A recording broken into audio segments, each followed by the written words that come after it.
Hello, good evening to everyone. Due to unavoidable circumstances, Dr. Vijay Shah sir, because of some connectivity issues, right now he is unable to join. As I discussed with them, he will join tomorrow evening session 3:30 to 5:30. So right now today, session will be taken care by Dr. Yogendra Tandel sir. He is an assistant professor at Government Engineering College, Dahod. So just give only 2-3 minutes. He will start their session right now. Thank you for your patience.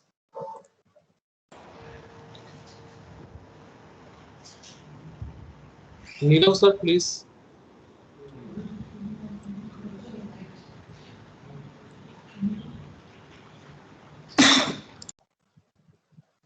Nirav sir.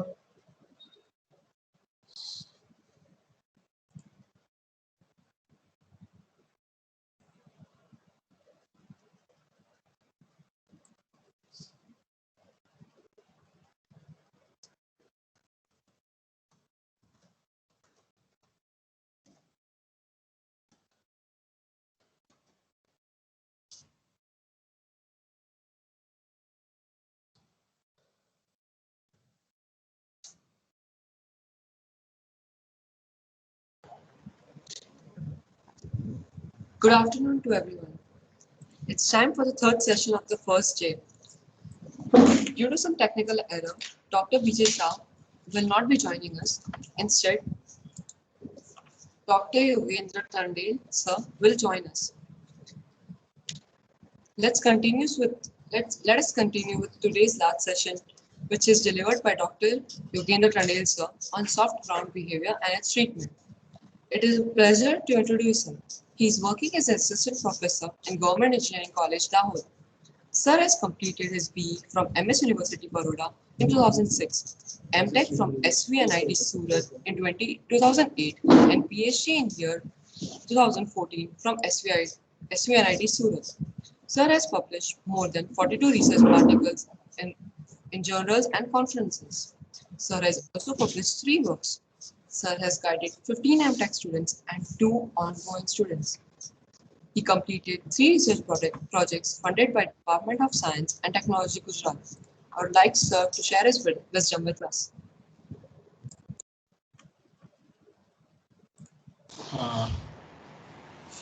Thank you. I will share my PPT first of all. I think PPT is visible to you. Okay. Now, next day, actually, my session was will be there, but somehow I have to carry it out earlier. As you know, this FDP is talk about the fundamental aspect of geotechnical and structural engineering. So, for any construction system construction, so you need to have a basic knowledge of geotechnical, starting from its investigation point of view. So that investigation parts will be covered later on. But you being all being a BE civil, so you have a basic knowledge about the this geotechnical point of view. That is its exploration, its investigation. So you see, we might have a number of techniques for exploring the ground, and by doing so, we come to know that sometimes our ground may not be suitable for a construction point of view.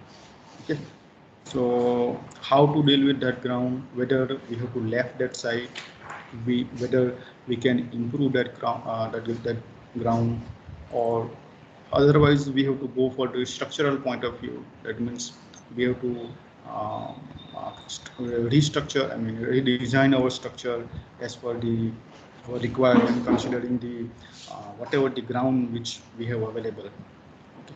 So based on that, we first of all start with certain agenda, starting from the soft ground behavior, and what are the different methods available with us for ground improvement, and among them which method we can choose. So there are different way of choosing the ground improvement method. Sometimes we need to go applied technique for the shallow foundation point of view. Okay. Sometimes for deeper ground we need to improve. Sometimes we need to enhance strength of the embankment slope, or sometimes we need to compact our pavement. Okay. So depending on that, you can choose one of the ground improvement method based on the different aspect. So that we will see. Then we will see one certain design example, live example, how to design the stone column, particularly for a widespread area when you design for either for embankment or either for stone column for below ground for below foundation oil storage tank. And we will see what certain one when you employ stone column for the slope stability strengthening point of view. So how you can derive the equation while you go for the stone column for the slope stability point of view, rather than its foundation improvement. Because sometimes you see your foundation is good enough, but your slope might not be materialism, it might not be that much enough. Yes, you might have to improve your slope. Okay. Then based on the that available equation, how stone column can achieve, how it can be used to enhance the factor of safety of the slope. Okay.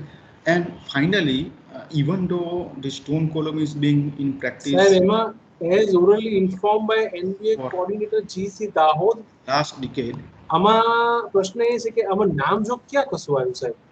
so હું મૂકી દઈશ મને કોઈ issue નથી. પ્રશ્ન એ છે કે આમાં એક વસ્તુ okay. Okay.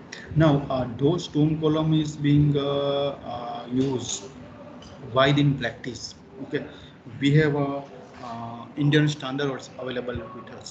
There is a IS 1528 for the design of stone column. Somehow, certain for a certain situation, you see, stone column might not be viable.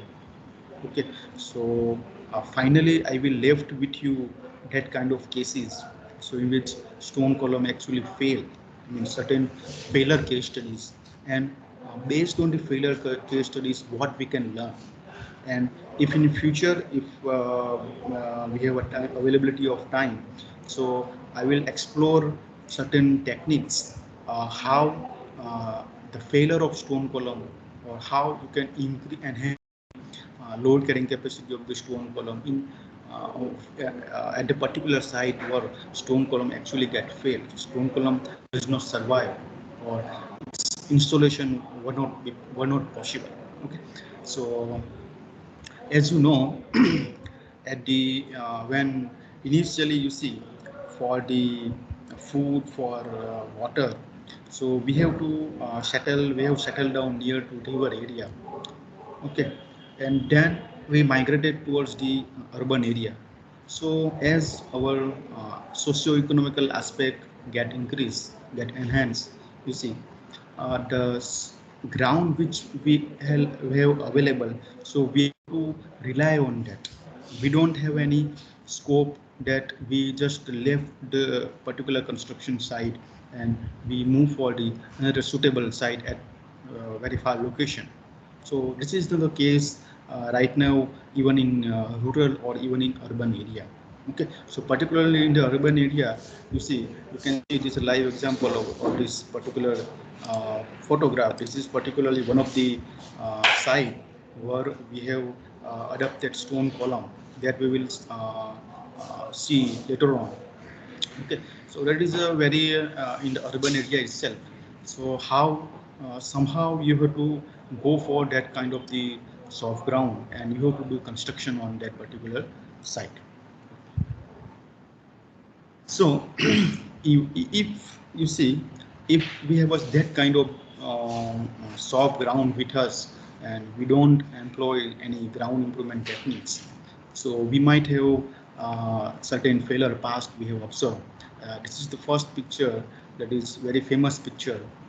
That is a grain mill where you see bearing capacity failure was observed. So you can observe that due to the failure, this ground is get heaved. And one of the famous picture that everyone have seen on net, that this Leaning Tower of Pisa.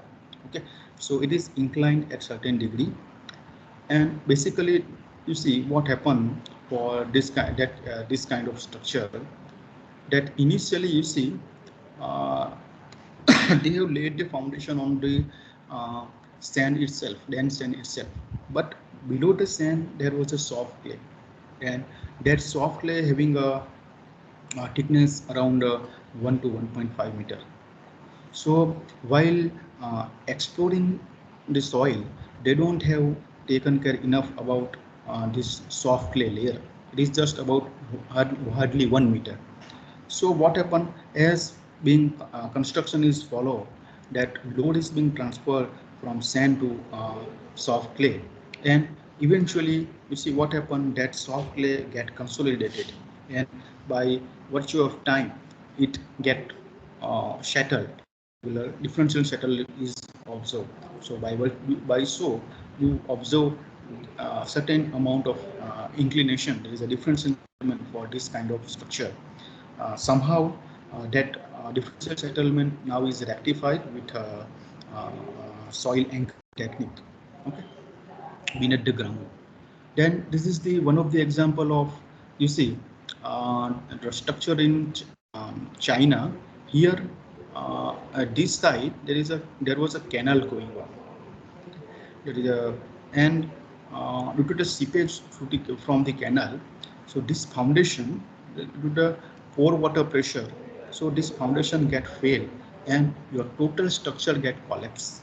So initially you see, you can see that there was not any failure in the structure itself, but its total structure get tilted, and eventually it get failed. So these are some of the reasons that we need to go for certain ground improvement technique. Okay, and if you see the soil deposits of India, okay, so you observe that is from north region, we have as you go from north to south region, okay, so we observe that particle size will get decreased, and ultimately the south region, that is a Visakhapatnam and all that Tamil Nadu region, we have a marine soil, and in between we have a towards the Goa and that particular border, we have a laterite soil, and black cotton soil is predominant basically in the south of Gujarat and some part of Madhya Pradesh and Maharashtra. So we have a that problematic soil with us. So any construction we need to carry out, particularly if you see within a 1 meter to 1.5 meter, we have a black cotton soil. Black cotton soil, basically it is a local word. In India, it is called black cotton soil, but it is a basically expansive soil. So you see what happens when it interact with water, it will get swell, and when water in the summer season, what happens? Soil get dry, means it gets shrinkage. So due to that volumetric expansion, the structure constructed on particular this kind of soil, so you observe certain cracks, particularly very low-rise structure. Low-rise structure might be your pavement, your G+1 story building. Okay, so we will see hereafter that what are the different ground improvement techniques available and how we can classify it. And before that, so this table summarizes the soft clay properties that is available, summarized considering all throughout the India. Okay. So particularly in the Visakhapatnam Kandla region, you see we observe soft clay and marine clay. can see. Having liquid limit, moisture content nearer to liquid limit, and you can see the SPT-N value, that is sometimes it is about 5, sometimes it might be goes to 2 numbers, and white ratio predominantly near to 1. Okay, so you can see when you have a cohesion values are around 10 kPa, so 10 into 60, so very nominal bearing capacity that. Okay. And similarly, we have a loose sand having a SPT-N value range below 10. Okay, and angle of internal flexure in the range of 28 degree. So, how to deal with that kind of soil, and how one can apply ground improvement technique, particularly for a clay or for a sandy soil. There is a, but basically for either cohesive soil, there is a clay, and cohesionless soil means your sand. Okay. Now, so what the option that we will have? Okay. So first thing that you can do, that you can avoid the site. Now that is not the case we have now, because due to the land price increase. Okay, so whatever the site we have, so we have to go for the construction on particular site itself. Okay, otherwise you see that site is with if you left that site, you can't leave that soil ground, so you can do certain design restructure your superstructure. So you can either go for raft foundation or might be for pile foundation. So that might not be always cheaper. It might get costly. Okay. So otherwise, you see what you can do. If you have a at a shallow depth, you have a problematic soil. So you can replace that soil with a certain good quality material, and you can do a compaction of it. And that kind of material that we popularly know as a CNS material, CNS soil. It is a that is called cohesive non-swelling soil. Okay.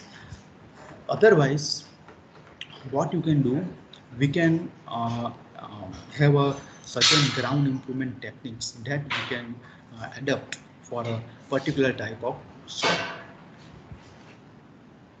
So as per function, you see, we can bifurcate the ground improvement techniques as per its function, so-called densification, replacement, drainage, or you can say consolidation. Then we can go for certain chemical material like lime, then cement. There is a popular one. There is a certain reinforcement in the sense we nowadays we know that is geosynthetic material. Okay, so we can have a geosynthetic material beneath the footing. Okay, and then again the sixth one, that is thermal or biological treatment. That is a thermal in the sense that we have a certain electro osmosis techniques are there. We apply certain current in the ground, and but due to that heat, okay, so your moisture get evaporated, or otherwise we can have a certain vegetables that we can employ for the protection of the slope. Okay, so let's see one by one that what is this densification, replacement, all that, and where we can apply this kind of technique. Okay, so first of all, first technique, that is densification. So densification that we will popularly what as a being a civil engineer that we know, that is might be shallow compaction. Okay, so in the shallow compaction by using either a static or vibratory load roller. So due to the dead weight of it and with the vibratory action, okay, your soil get compacted, and due to which your soil will get densified, its strength will get increased, and due to its densification, permeability of soil get decreased. And but the thing is that we have a limitation that it is of we can compact up to shallow depth, might be up to the 3 meter. Okay, and as these are some of the pictures that which roller is being used for a particular purpose. This you see this smooth wheel roller is used for all aspects, for most of the soil that we have seen in the pavement construction. Then this rubber tire rollers basically for all type of soil, but it is a normally for the this final layout point of view it is being used. Then in the vibratory roller, basically it is for the cohesionless soil, not applicable for the cohesive soil. Because in the cohesionless soil, all particles you see get not bonded, but when you apply the vibration, so due to its vibratory energy, that particles will get densified, come to closer to each other, and eventually we have a compact soil. Then in some of the cases, if for an embankment point of view, if you want to use clay soil, low plastic clay, okay, so in that case, you see this 6-foot roller can have a another choice. Okay, so in here in the vibratory roller, there is a principle is that due to the vibratory energy, okay, this particle will get closer to each other. Here that in the 6-foot roller, basically there is a kneading action will occur. Okay, this 6-foot roller will not be applicable for the cohesionless soil, just like a sand or gravel. So assume you have a corn nut flex. Okay, okay. So if corn in the corn, if you have a, I mean, if you see if you this type of the kneading action will not happen, but same corn if get converted into flour. Okay, so just like here it is soil, so by doing so, by applying the 6-foot ruler, you can densify the soil by its kneading action. Okay, so this shallow compaction that we have known. Okay, then after below 3 meter, that is we need to go for the deep compaction method, and one of the deep compaction method is called dynamic compaction. Now in the dynamic compaction, you see what happened, that heavy hammer, that is a tandem, is being left, it is being released from particular height, that is about 5 meter, 10 meter, okay, depending on the density we require, related density we require. So due to the heavy load, so what happened, the soil will get compressed, it will get densified, and whatever depression observed, it is again filled with the same this sand, and it will get compacted again. That is a one can go for the, then after one can go for the shallow compaction.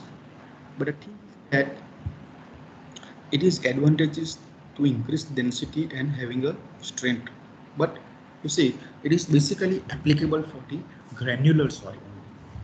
Okay, so uh, and in one of the Delhi project for a municipal waste material compaction point of view, this technique was applied in India. Okay, but you see it is having certain limitation, that it is having a can't applied in the urban area, because you see heavy amount of weight release means due to which what happen, its vibratory action, your nearby structure may get damaged. Okay, so we have a number of technique, but it's having certain do's and not certain limitation also there. Okay, so by going through all these technique, we can come to know for a particular project which technique we can go for. Then another one is the vibro compaction. Now in vibro compaction, you see this is the vibro float. Okay, so basically here there is a eccentric weight is there, so due to which what happened, that is a vibratory actions will be generated, and here below there is a water jet will be there. So what happened, if you have a very loose cohesionless material, at very deeper depth, say for example 10 meter, 15 meter. So this vibratory vibro probe will get inserted in the ground, and due to vibratory action, so it will densify the sand. And if certain depression is observed, so we can fit with the sandy material. And this is the famous picture of Palm Jumeirah. So all this full island was actually in the soil water itself. So this all soil are compacted by using this vibro compaction technique. Then there are number of other that structure that is in Saudi Arabia, in Dubai. Okay, this vibro compaction technique was applied. Then another possibility for ground improvement is by replacement. Means we remove certain soil, problematic soil, and we apply certain good material. Okay, either it is a combination of soil and cement, might be combination of lime and cement, soil, lime, cement and soil, or might be CNS material. So CNS means your cohesive non-swelling soil, and basically this was coined by Professor Katti, IIT Bombay, way back in 1990s. Okay, so here basically there is a matrix of sand, gravel and clay. So this clay will bind this gravel and sand, but the clay material is of non-swelling material. So ultimately the compacted product will having a very high strength, having very good stiffness.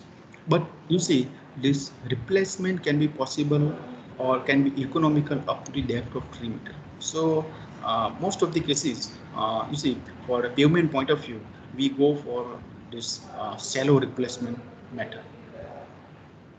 Then, so it is not always that we need to replace soil up to the shallow depth, but we might have to go for the deeper depth also.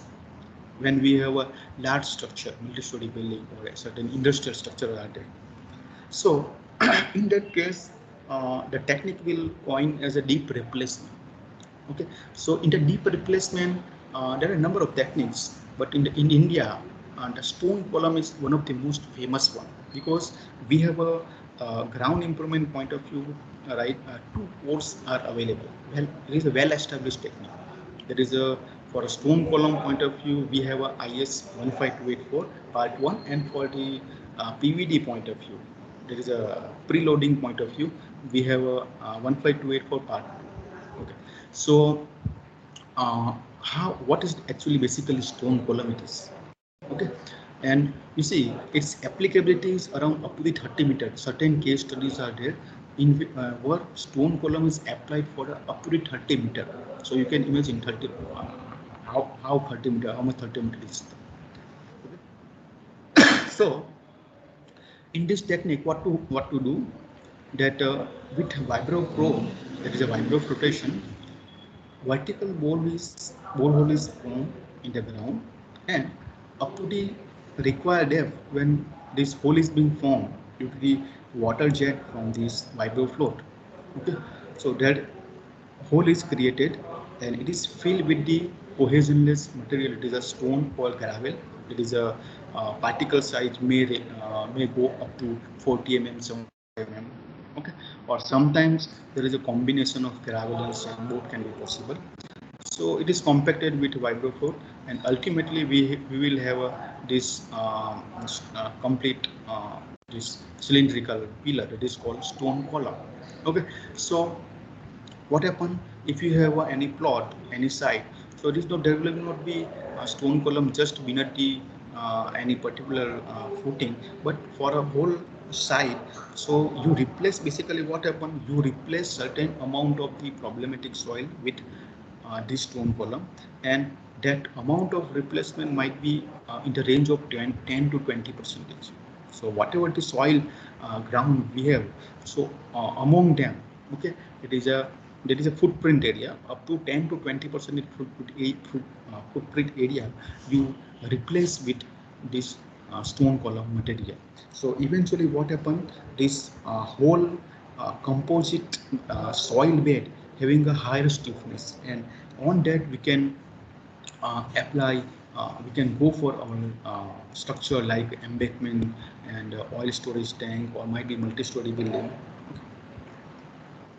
And it is, you might have gone through Agra, but I will tell you here one thing, that first documented stone column that is done in for the Taj Mahal, but it is not a, you see, heavy structure, heavy instrumentation is machinery is though not being used. But the thing is that just beneath there is a river is there, Yamuna river. Okay, so for the, what happened, this soil is little bit wet, and it is not capable enough to take the load of this structure. So what they have done, certain cylindrical man-made cylindrical borehole being formed. Okay, and it is filled with this stone material, and then it is get compacted, and above that there is a wooden plank is being kept.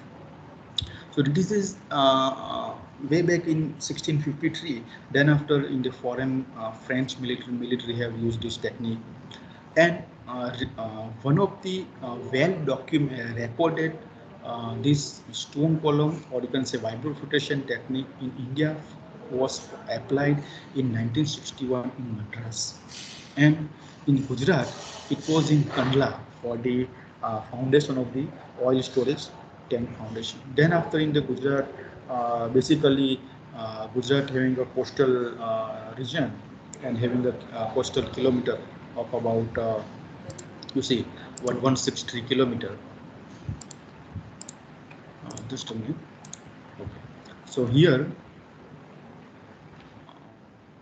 nowadays in the most of the Hajira plant, you see, for oil storage tank point of view, foundation strengthening point of view, the stone column technique is widely used.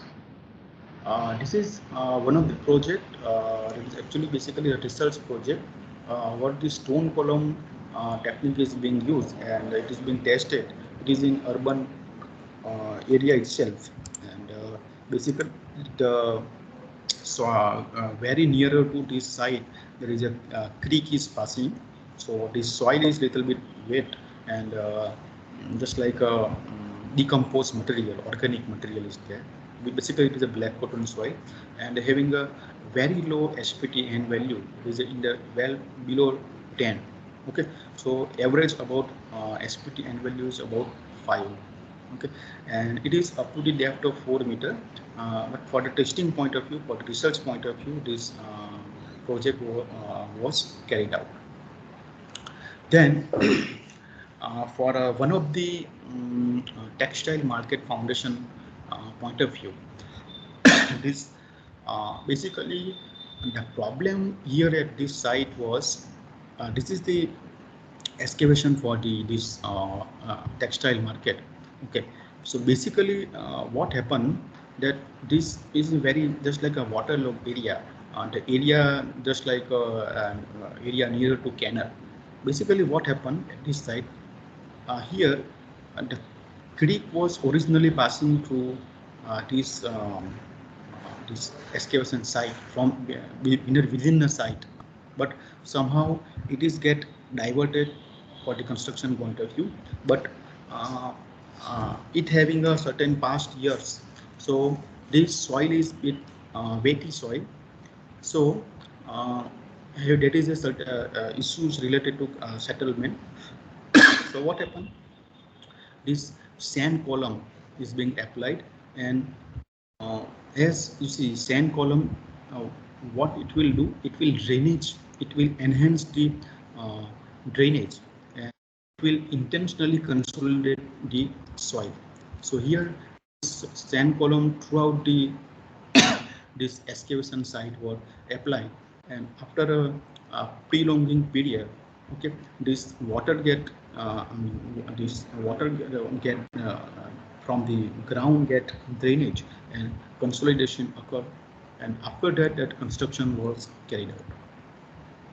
Similar project they are carried out in for Surat exhibition center is there. Okay, there is very near to Surat Magdala Airport.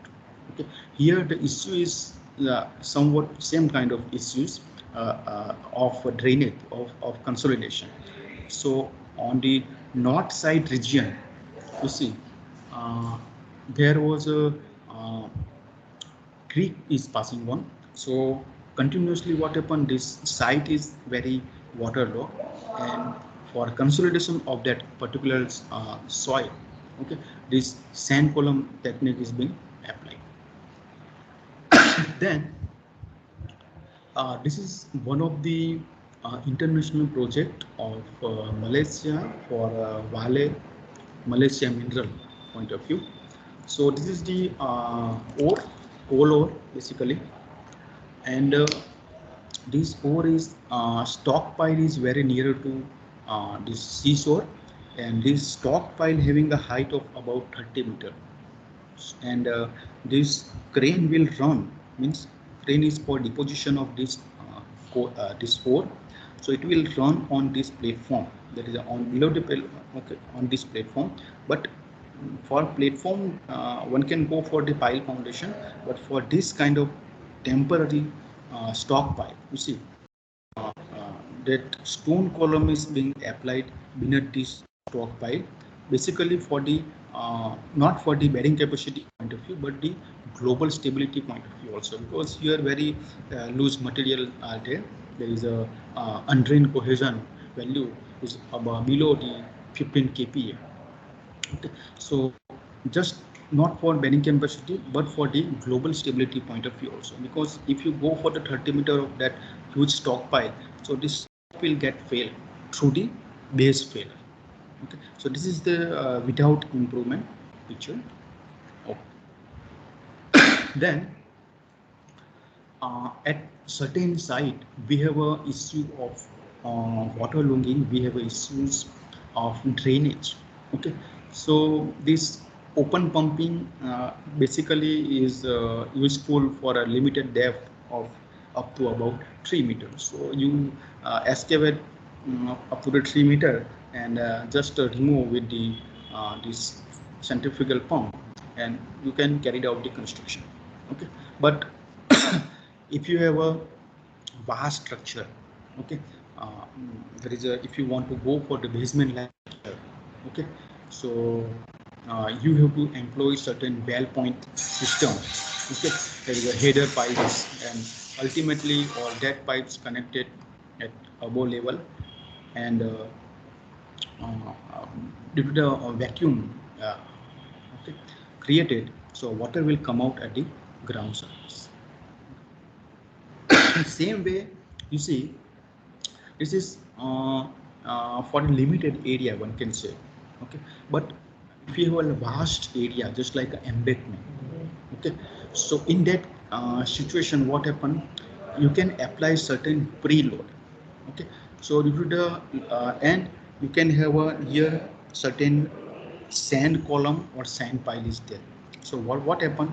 Water will drain through this sandy material, means your drainage time will get reduced. Okay, so you intentionally you consolidate your soil. Okay, so that is preloading. Okay, and basically preloading can be basically it is for the soft clay only.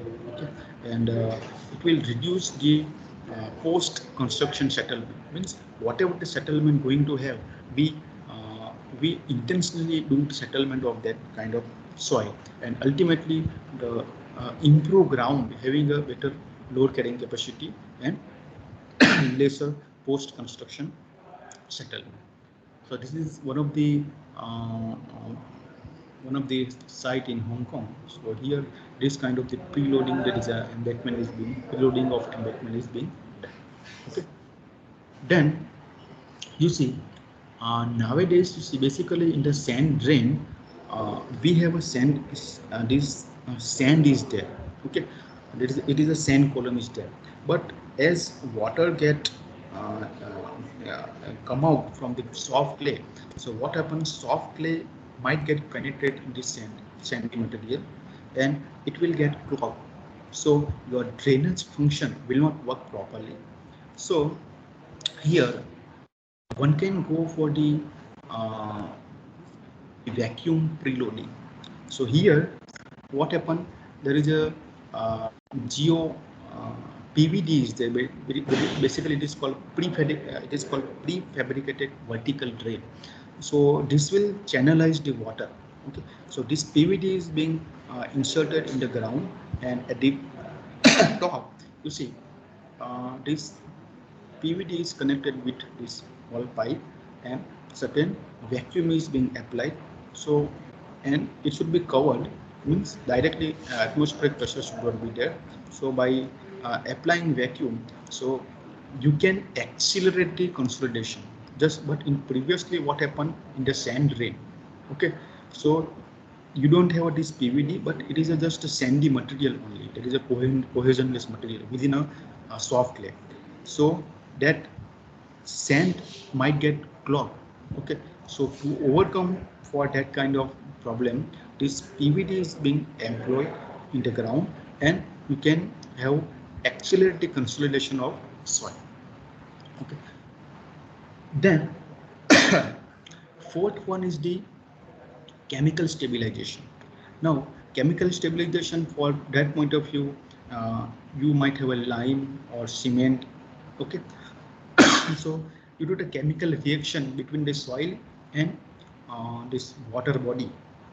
Okay, so there is a cation actions is being occurred, and the ultimate product, that is a calcium silica gel, will form, and that will, being a cementitious material, it will bind your soil particles, and you will have a very stiffer material. It is a composite material where will be very stiff. Okay, but you see this heavy as certain energy is being evaporated in the form of CO2. You see, sometimes you see you don't have to directly interact with that kind of lime. Okay, you might have a certain irritation might be observed, agitation might be observed. Okay, so somehow this chemical stabilization, particularly lime and cement, is being most popular. Okay, sometimes fly ash is being also used. It is for the pavement point of view only. Okay, and sometimes you see, just like this, if you have a want to apply this chemical stabilization for a deeper depth. Okay, so we might have a lime column and cement column which is being installed in the ground itself at particular distance. Okay, and due to that chemical reaction between the lime and your parent soil, so ultimately the ground composite ground will be very stiffer. Okay, after a certain curing period. Okay, then another deep stabilization technique, that is, first one is the grouting. Okay, now grouting is basically in this type of technique. You see, grout material might be cement, or might be bentonite, or maybe in some cases it is a chemical so-called sodium silicate. So that are pressurized in the ground, basically in the cohesive soil, and it will inhale in the cracks being formed in the ground, and it is in the Gujarat point of view, for the Narmada Dam construction point of view, this grouting technique was applied. Okay. Then, as I have told you that lime or cement, it is basically chemical stabilization point of view, normally being used for a shallow depth only. But nowadays, you see, this cement or lime, okay, so it is can be used well beneath the ground also as a like a deep soil improvement. Here, what to do? This is instrumentation is there.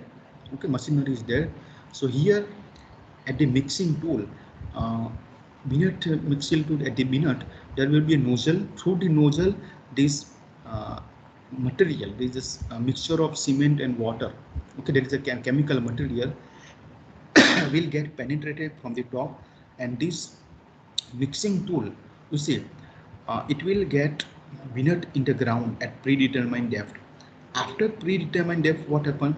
This material will get inserted below the ground, and ultimately it will come out in the reverse manner. So you don't have to dig out the soil. Okay? You don't have to take out the soil, but at particular depth, after reaching to particular depth, you employ this that is a chemical substance, that is a lime or cement, and in the wet form, what soil is in the wet form. So after certain curing, there is about after certain period time left, there is a 7 to 28 days. So you will have this kind of the column is created, very stiff column is created. So basically in the Japan and that China, okay, even in the certain UK, okay, this technique is being used for the support of excavation, and sometimes it can be used as a curtailment, means to mitigate the seepage beneath the earthen dam. Okay. Then fifth one is the reinforcement technique. In the reinforcement technique, the material that is very known to us is geosynthetic. Okay, so basically geosynthetic is a artificial man-made product. Okay, that is being formed from the polymer. Okay, and it is applied either for the foundation point of view. So what happen? It will provide certain confinement to the this soil below the foundation, and it will enhance its bearing capacity.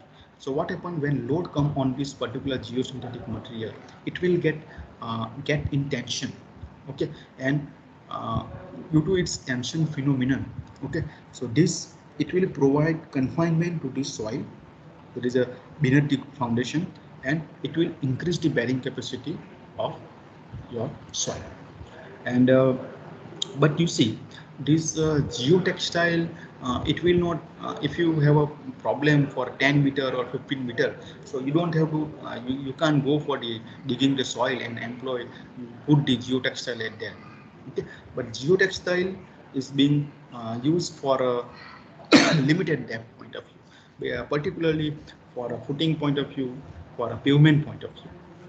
Okay, so if you have this sand heap, okay, uh, without reinforcement and with reinforcement, you see, uh,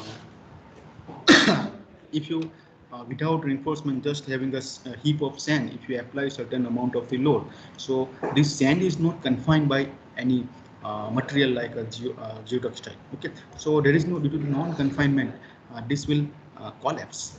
But in the same sand, if you put geotextile, okay, so due to its confinement, due to its reinforcement mechanism, you can apply good amount of load. Okay, so this is one of the project carried out in Daman, where you see for the whole raft point of view. Okay, below the raft there is a number of geotextile. There is a 3 layer of geotextile being used. So here numbers depend on how much amount of the bearing capacity you want to enhance, and this extent of geotextile, it is about 3 times your footing, and it is about you can't put the geotextile bearing beneath the footing. Okay, so otherwise there will not be tension action will occur. So normally about 0.15 to 0.2 b distance at our first geotextile layer is being put, and then after 0.1 b to 0.15 b. So here for this project, that is for a multi-story building, and the number of geotextile was reached to 3, and tensile strength of geotextile was used about 60 kN per meter. Okay. Then this is one of the project in the Surat itself, that is for the 10-story building. you can see this deposit. It is a alluvial deposit. There is a very near to Tapi River. Here for a whole basement. Okay, this geotextile being used, and this is also for the multi-story building. Okay, then geosynthetic, you see, it is also used for the pavement point of view. Now in the pavement, you see, we have a soil subgrade, then subbase, and there will be a base material. Okay, so this soil subgrade basically it is a parent soil, and when load comes on this particular base subbase material, so due to the flexible this particular pavement, you see whatever the load comes, so what happen, this layer will get mixed, and if this soil is of clay soil, so in that case your it will get penetrate in this stone material, and ultimately what happen, by virtue of time, as time get okay, your cohesion, that is angle of internal friction of this stone material will get reduced, and ultimately you might observe certain patches on your pavement. Okay, so this picture shows how the thing will work with geotextile. Okay, so when pavement get loaded, you see what happen.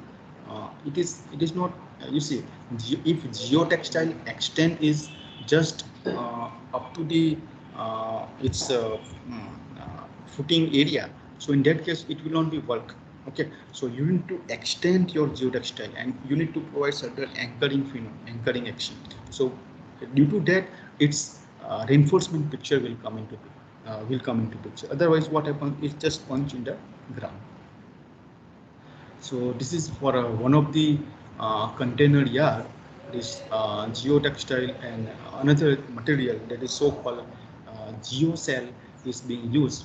What happened? This is the for the container yard, so there will be a heavy loaded container there.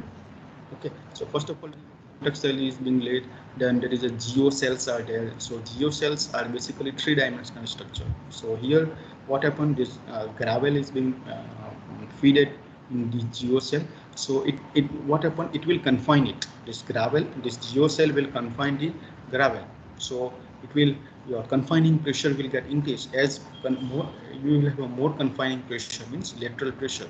Okay, you will have a more vertical load carrying capacity, and it is functioning well. Otherwise, you can go for geotextile here in one of the site in Rajasthan. You see, that is a geocell is being used for a part of your track of army vehicle. Okay, so how you can imagine how this geocell work even in the desert soils. Okay, so this is the thing, and yes, this is the one of the example of the soil erosion. Okay, that is in the Valsad. In Valsad, it is a Tithal region. So there is a one Swaminarayan temple is there, and you can see here that here this due to the wave action, due to the heavy tides. Okay, this parents this material, that is soil, get eroded. So what what was the solution what they adopted? So you can observe this erosion. Okay, so basically what they have done, first of all, they have laid the stone pitching. Okay, just like, but due to the heavy this wave action, so it will get this protection will not work. Okay, so then after what they have employed, they have gone for the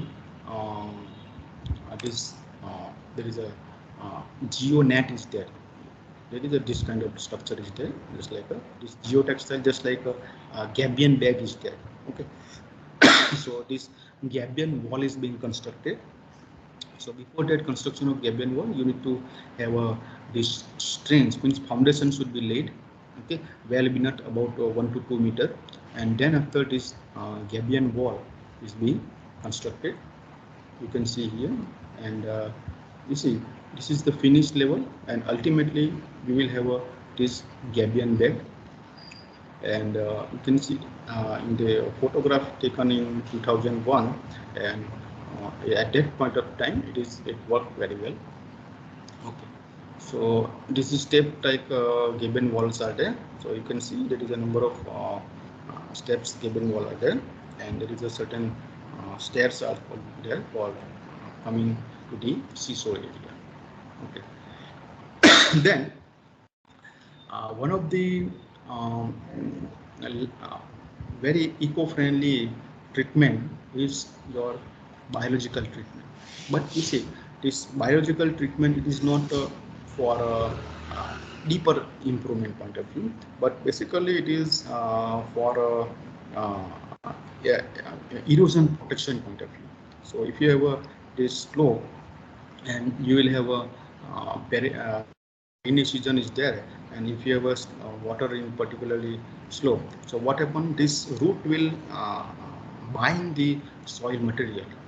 Okay, so it will increase the its shear resistance.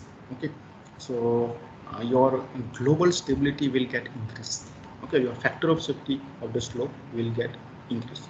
So later on we will see that how stone column can also be used for the slope stability point of view, and how we can derive the equation for the same, and at which location, whether this is whether we have to go for the stone column very near to crest region or at the toe region. So at which location, what is the optimum location of the stone column, this row one can provide.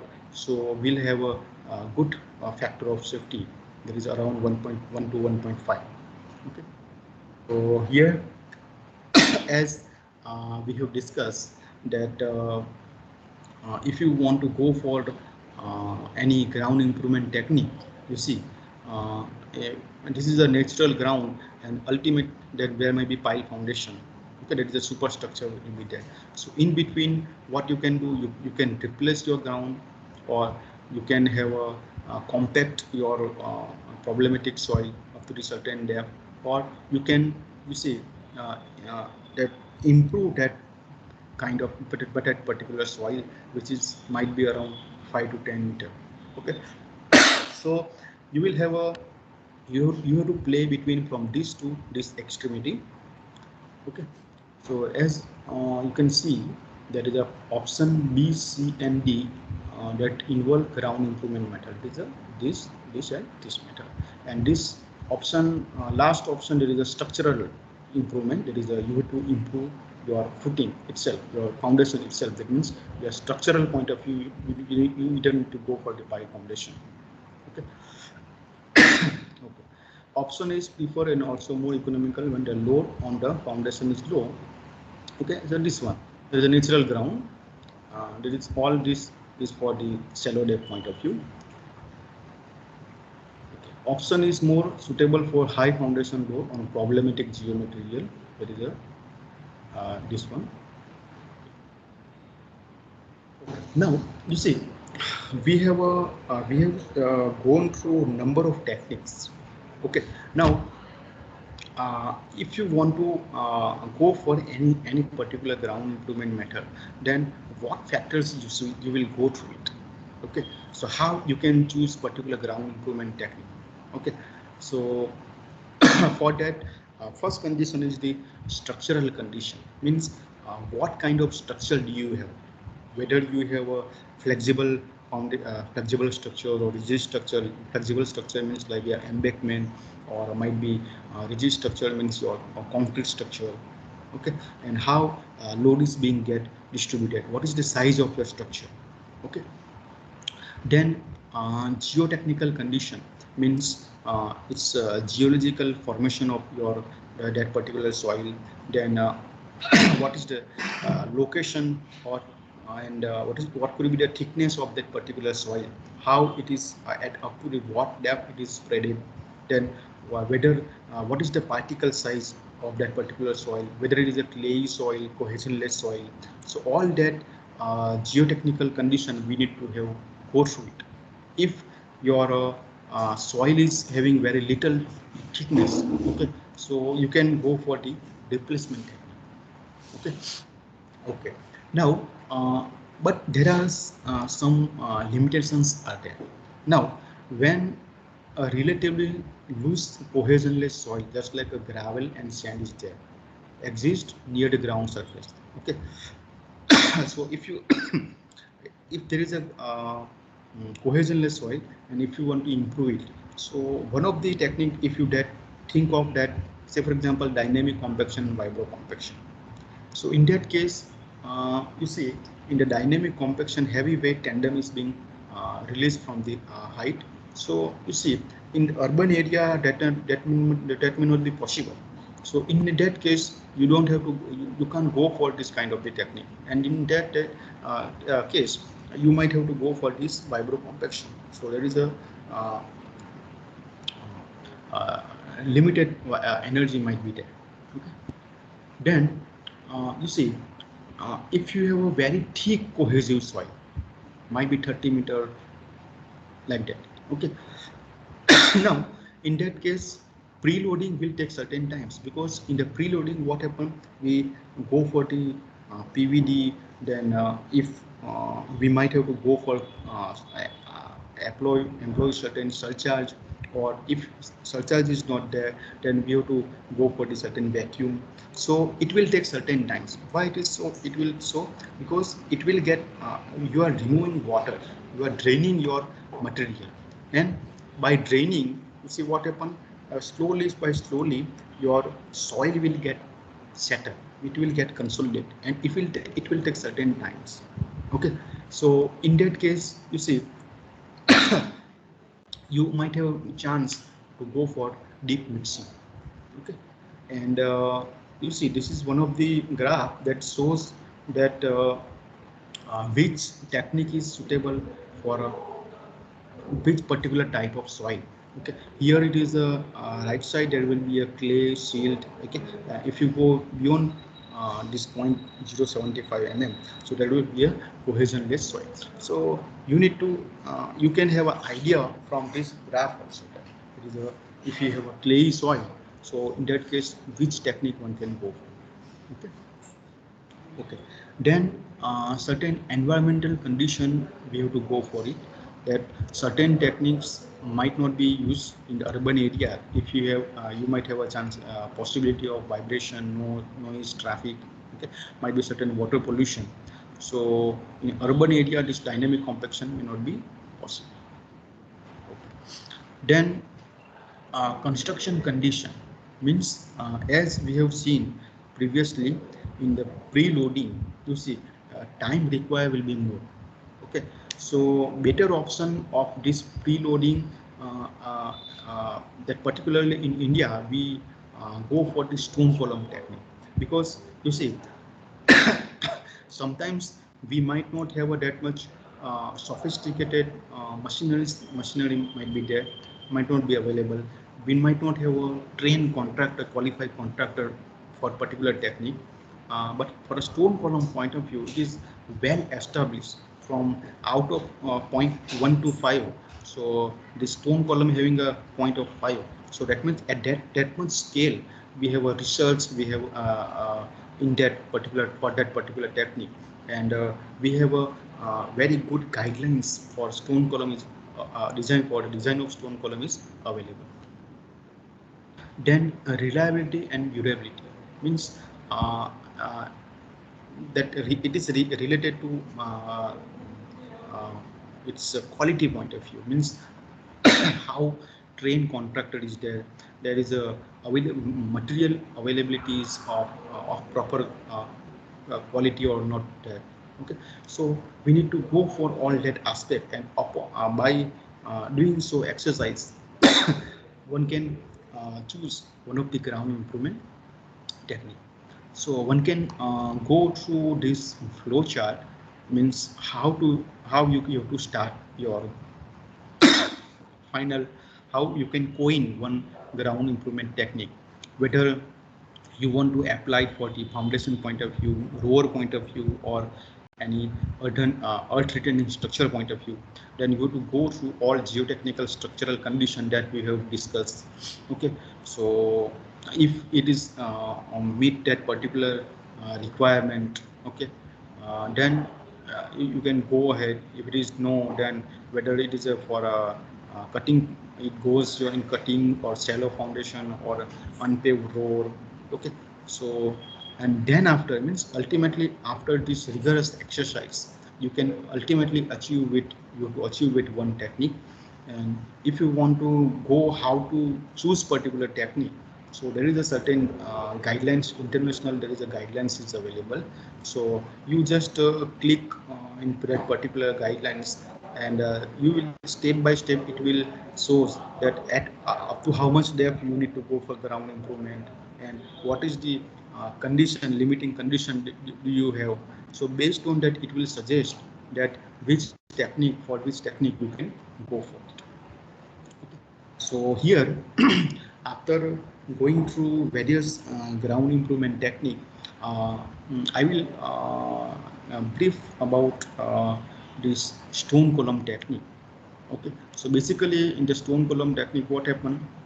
This vertical borehole is being created, and it is fed with good gravel or stone material having a range from 6 to 40 mm, and it is compacted, and ultimately the after full compaction, so in this at a particular site there are a number of stone column, so you will have a composite bed, reinforced bed, which is having higher stiffness compared to your virgin soil.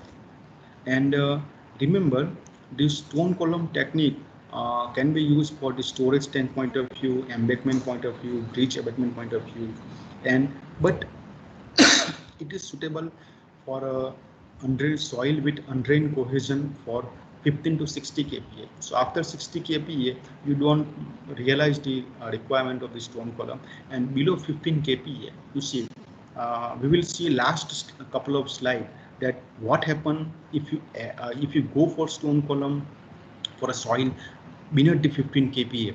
Okay, so that is the last few slide. Okay, and you can see here as per US guidelines, okay, FSW guideline. So how this basically it is a vibro replacement method, deep vibro replacement method, and basically it is for the fine soil. It is a silt and clay and fine sand. Okay, this picture talk about the failure of more of this stone column. If you go for the very shallow depth improvement, okay, that is about 3 to 4 meter, so I mean very shallow depth, so you might have a shear failure, means just like what isolated virgin soil get failed. So same way you will observe shear failure if you go for the floating column, means at the beneath not having a constraint, means not having a hard strata. So this column will get punched in the ground. That is called punching failure. And at the below, if you have a hard strata, but the depth of column is large compared to there is a comes not in shallow region. So what happened? There is a predominant failure that observed. There is a bulging failure, and this bulging is basically observed. That means observe about 4 to 5 times its diameter below the ground surface. Now, before going through any design example, we'll go through certain design parameter. Okay. Now, first one is the column diameter. Normal in the field, column having diameter from 0.5 to 1 meter, and after you see you feed the hole with a stone material and you apply the compaction. So due to what happened, this diameter of the with column get increased, and that increase in diameter is about 10 to 20%. So that much means amount of stone material you require. Okay, and you can lay the stone column either in triangular manner, just like this, Okay, and this is the one of the densest packing available with triangular formation. Then you might have a spare arrangement of the stone column, or for if you want to go for below the oil tank, so there may be or might be circular object, that is a column or circular beam that can structure. So in that case you have to go for the radial arrangement, but most famous is this triangular. Now for the calculation point of view, what you have to do, that whatever the improvement area achieved by this one column, okay, there is actually square or this hexagon. So you have to convert this area into equivalent circular area. So that is required for derivation of the that particular load carrying capacity equation. Okay, and spacing. Okay, so spacing normally in the field range from 2 to 3 times diameter of the column, and in the numeral that value might range about 1 to 2 meter. So one can try with initially with 2 meter, 2 times diameter. Okay, sometimes depending on your parent soil strength, its cohesion, you might have to go for the lower spacing. Okay, so this is equivalent diameter, means whatever the improvement with particular arrangement, okay, it's peripheral area available, so that you can convert into circular one, and you can give that particular circular peripheral dia, that is DE. It is called DE, means equivalent diameter. And in terms of triangular, that diameter is 1.05 S. S means your spacing of the column, and for circular point of view it is a 1.13 S.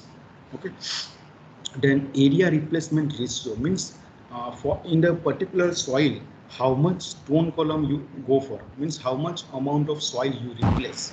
Okay, so that is area replacement ratio, means your area of the stone column upon total area.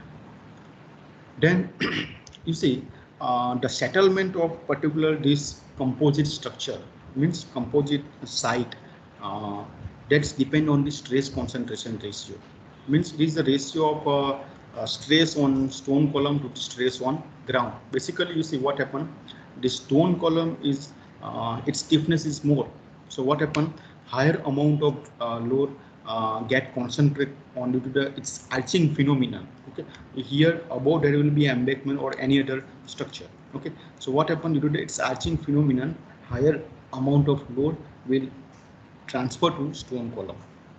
Okay, now we will quickly see one design example as per IS 15284 part 1. Here depth of clay strata is there, then soil properties is given, its a unit weight is cohesion value, then for tank diameter, for intensity, loading intensity of 147 kN per meter square, you have to design the diameter stone column. Okay, so and then stone column material properties also given. Initially let's try with stone column having diameter 0.9 meter. So the depth length of the stone column will be up to the hard strata available. Okay, and depending on the settlement. Okay, so this is the case, we have a hard strata, about that there will be a soft clay, and about that that tank will be there. Okay, so what happen when load come on the, this particular stone column, it will get bulge. Okay, now if you not wish to bulge that column, that means it's actually basically depends on the surrounding soil. Okay, as surrounding soil is more having more strength, so there will be a lesser bulging, means its resistance will be provided by the surrounding soil. So as per 15284, your QN means there is a resistance is grouped in 3 parts. The first one is the resistance against bulging. So basically this is sigma V means its vertical carrying capacity, sigma RL means its lateral carrying capacity, and this is Kp column, this passive pressure coefficient. So this sigma RL, that will be empirical. It is empirical equation sigma R naught plus force U into Kp column. So this passive pressure coefficient, there is a 10 square 45 5 by 2. This 5 means stone column material. Okay, frictional angle of the stone column material. So then this sigma R naught means lateral pressure. Okay, so here water table is at particular location. So below water table there will be a submerged unit weight, and above there will be a bulk unit weight. So you convert this overburden pressure into lateral pressure, that is a sigma R naught, and ultimately you will have a sigma R naught. Put the value of sigma R naught here, and you will have a ultimately sigma V, there is a vertical load carrying capacity.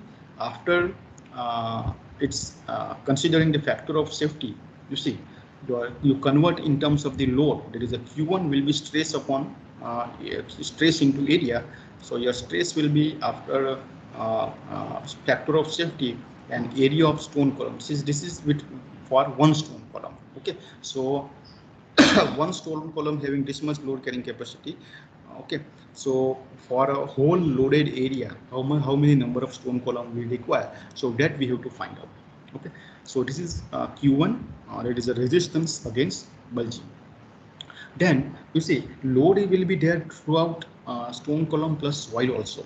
So certain amount of the load carrying capacity will be provided by surrounding soil, but that amount is not that much as compared to Q1. Okay, so for that, as usual, our bearing capacity equation Q ultimate C and C, factor of 2.5, and your DE, that is if you go for the triangular pattern, so DE will be 1.5s, and your area of that particularly soil, area of soil only, that is the AG. Okay, so you can find out the AG and multiply with that your factor divided with factor of safety. Okay, so your Q load will be your this AG means just this soil, that is a load carrying capacity provided by the surrounding soil only. Okay, so that is 104.36 kN. So if you have a very low cohesion, that means you will have a very less this Q2 value, means less strain provided by the surrounding soil. Then if you have any surcharge about it, okay, about a foundation level, so that due to the surcharge, what happens, that surcharge will provide additional resistance. Okay, and that resistance will be find out based on this equation, that is a sigma R delta sigma R naught, that is a sigma Q safe upon 3 in the bracket 1 plus 2 K naught. So this Q safe means previously there is a load carrying capacity of the soil itself. Okay, and if you convert into in terms of the how much the stone column can achieve it. Okay, how this surcharge load being applied and how much stone column get reacted. Okay, so based on that, you will have this equation, that is a yield stress of the column, Kp column sigma R naught, FQ dash is the one pair constant, that is taken as a 1, and sigma R naught this value. Okay, so after having a factor of safety and stress multiply with area and having factor of safety, you have a ultimate, that is a surcharge effect is not that much, because sometimes we might not consider surcharge value. Okay, say for an overestimate point of view. So ultimately summation of all Q1, Q2 and Q3, you will have an ultimate load. So total tank load, tank load is up to this much. Okay, so number of column that we will require, that is total column total tank load divided by resistance provided by one stone column and its surrounding soil.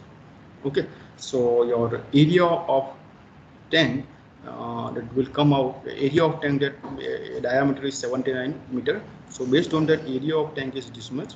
So area per column, so that will be this much, and again you put the value of you will have a value of area of per column. You can keep here, and you can find out the spacing at the last. Okay, so you can have a number of column, then ultimate spacing and length of the column that is predetermined, that is up to the harsh data available, and you can find the settlement of that particular foundation.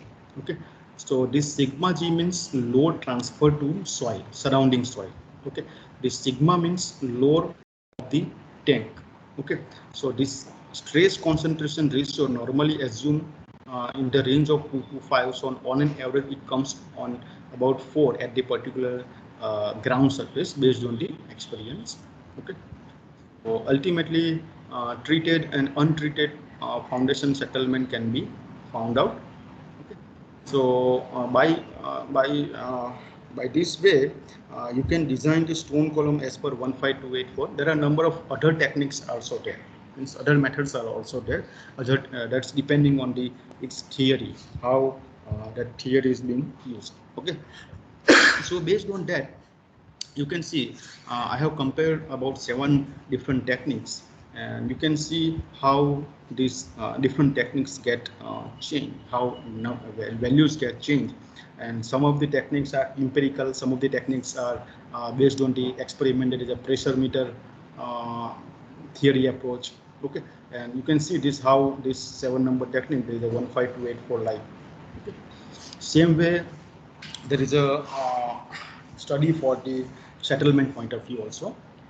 Okay, now we will quickly see how stone column is useful for a slope stability point of view. Okay, so if you want to go for the employing stone column for the global stability point of view in the slope itself. Okay, so how you can go through it and how you can develop the equation for it. So this is the one can say this is the stone column strip is there. Okay, so by traditional it's a driving force and resisting force mechanism. Okay, so one can derive this equation. So I'm not going through the full derivation, so just go through final equation. So this is the final equation which was derived, having covering all properties of parent soil, properties of the stone column. Okay, then its spacing of the stone column, then its dia or radius of the stone column, means geometrical properties as well as material properties being involved, and ultimately you can find the when you go for the stone column, how you can find out the factor of safety by manually. Okay, though it is quite tedious to find out the factor of safety manually. Nowadays, softwares are there, so within a click, you can get the factor of safety. Now, you see, if you go for the single row of stone column only, so which location is better? Means at which location you will get a higher factor of safety. So here distance x is from that is a crest of the slope. Okay, so at the here at the if you just apply stone column at the crest itself. Okay, and at the apply at the toe itself. So this is the related to crest and this is related to toe. Okay, so you can see the maximum factor of safety you can get it around at the distance of 15. That is this much distance is around 30 horizontal projection.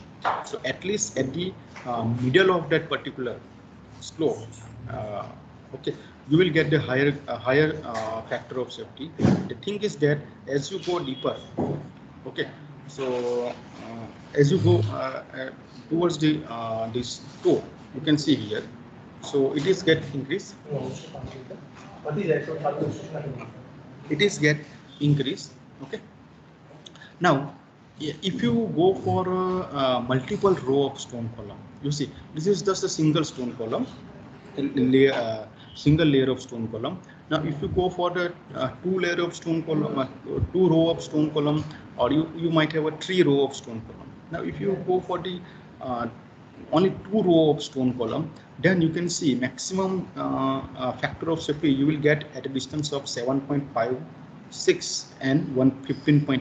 So that means one column will be here, another will be here.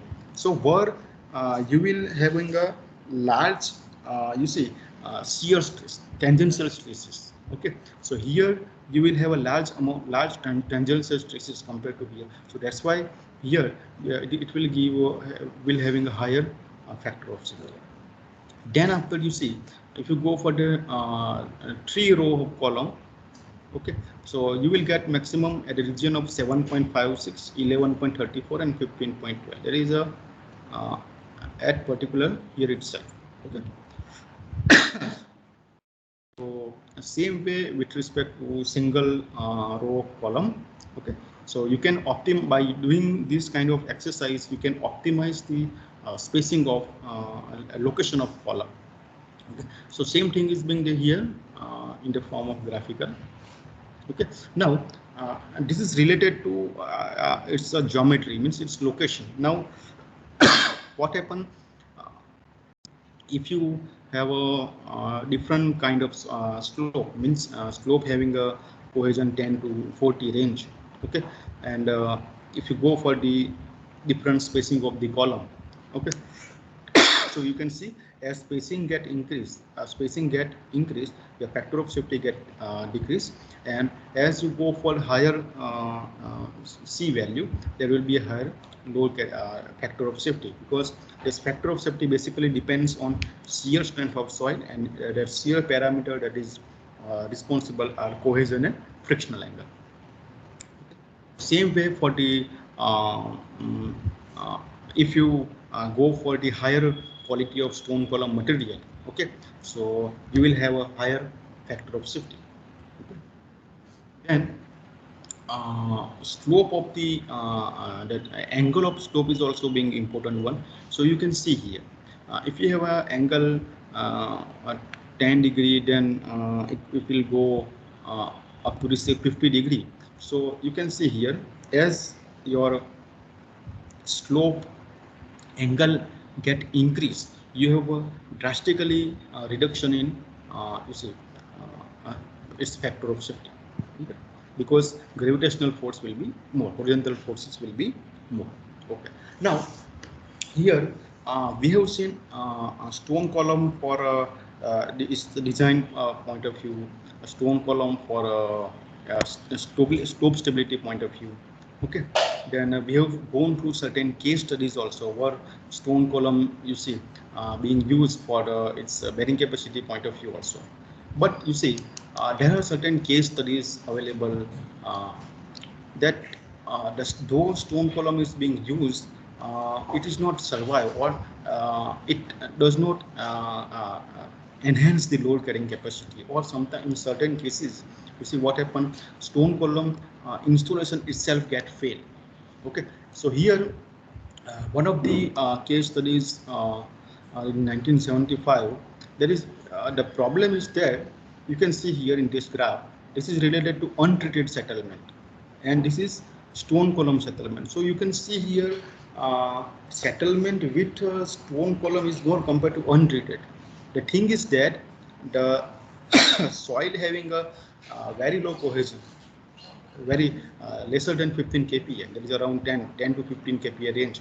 So what happened due to a very low value of cohesion, so when vibro flotation is being done, so that surrounding clay, okay, get remolded, and as you know that the remolded soil having a lesser load carrying capacity, so it will soil get disturbed. Okay, it get remolded, and soft clay penetrate in the stone column material itself. So stone material loses its angle of internal friction, and ultimately you will have a lesser carrying capacity, and you will have a more settlement. Then this is nearer to Bombay, one of the LNG tank. So you can observe the failure of that particular tank. Okay, so you can see here large heave is being observed. Okay, so here also the problem is same, that is the stone column technique, that is a vibro flotation is being used for a soil having a cohesion less than 10 kPa, where you see installment of the stone column may not possible.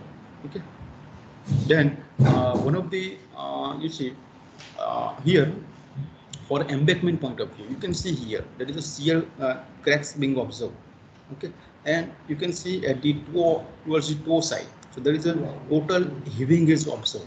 Okay, so here the thing is that though stone column is being designed for a bearing capacity point of view, but for this particular project, you see it is related to slope.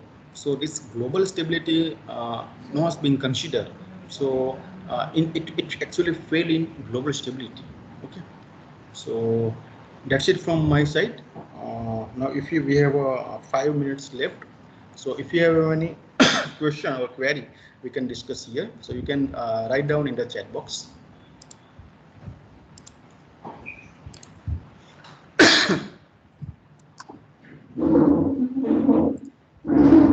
Okay. There is a one question that were to provide stone column, whether just below the foundation or entire area of at a regular interval. So you see, it's depend on your structure. Now you can go for the footing also, okay, for isolated footing. But the thing is that for isolated footing, that is a small area. Okay, so you need to provide at least 1 to 2 row of stone column just peripheral to your footprint area. It is beyond your footing. You need to provide 1 to 2 row of column.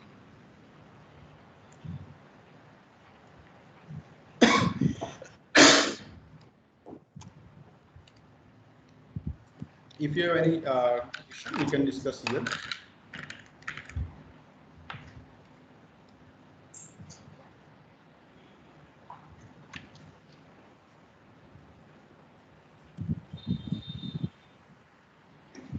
If there are any questions, you can ask them.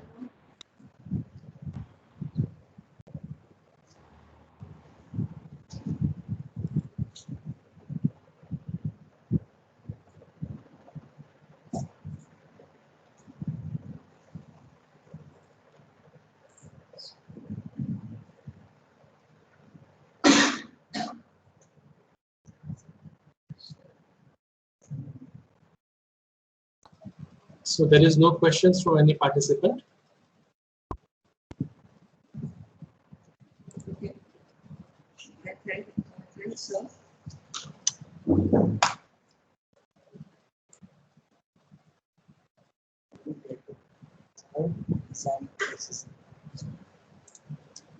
Correct question, sir. I think there is a question. Can we get the design proceed? Yes, it is available. So you can have regular idea provide this. You can go through it and in one of this slide, I have mentioned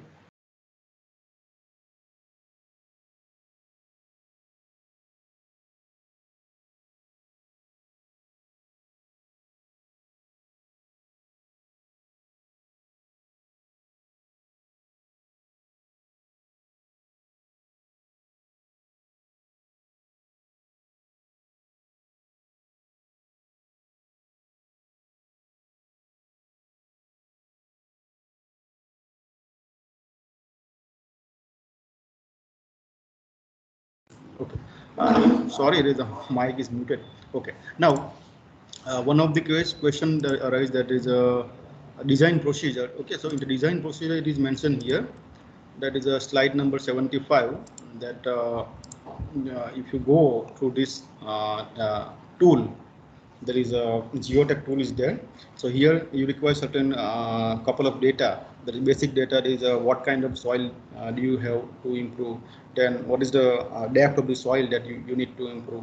Okay, so these are the certain data data you require. So then what happen, it will provide certain ground improvement technique, plus what it will suggest that that particular technique is how much it is established. So it will give certain rank, means out of 5, means 1 to 5. So 5 means it is a well established. Then there will be a get 4 treat like that. Okay, so if you have a number 4 to 5, that means the technique is being well established, in the sense that for that good guidelines are available, certain codes are also available, certain good research is being carried out, good case studies are also established. Okay, so that is the way, so that you can find out through this link, Geotech tools.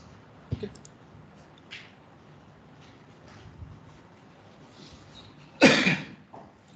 If you have one more any question, so we can still discuss here. What types of stones are generally preferred for stone column? Can be locally available material, or are there any strength criteria is there? Okay, yeah, good one. You see, stone, for basically stone material, it is being used having a range from 40 mm to 75 mm, or sometimes you see mixture of this gravel or stone and sand is being also used. Okay, for that there is a certain criteria is there, that is so called, there is a for particle you see particle size point of view, that is called suitability number. Okay, so that suitability number, you can, if you refer any book, basically a very popular book just in 2014 is published, that is so called Principle of Geotechnics, Principle of Ground Improvement Technique by Ji Han.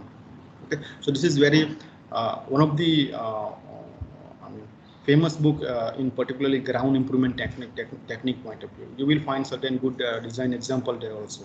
Okay, so and then particularly for a stone column material itself, you need to go through you see its drainage point of view, or you will have a good angle of internal friction, means that should be range around 30 to 45 degree. Okay, so if you have a dead material with that range of frictional angle, so you can go through it. Or you see, yes, some people go for research point of view, certain recycled materials are also there. There is just like a steel slag or copper slag.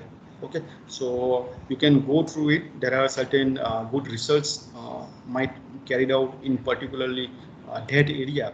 But you see, when you use that kind of material, there is a certain environmental aspects are also there. Okay, so that's why research point of view, it is okay to have this recycle waste material, but when you go for the real-time project, you might have a certain environmental constraint.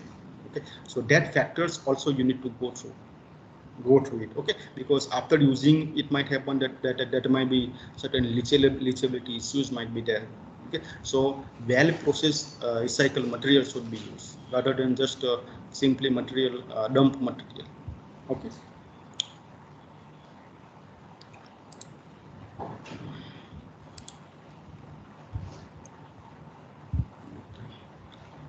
I think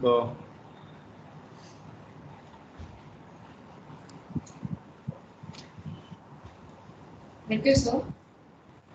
I congrats everyone on the successful first day seminar of FDP. I thank every sir for the precious time to share this knowledge with us. I thank everyone for participating. Have a good evening.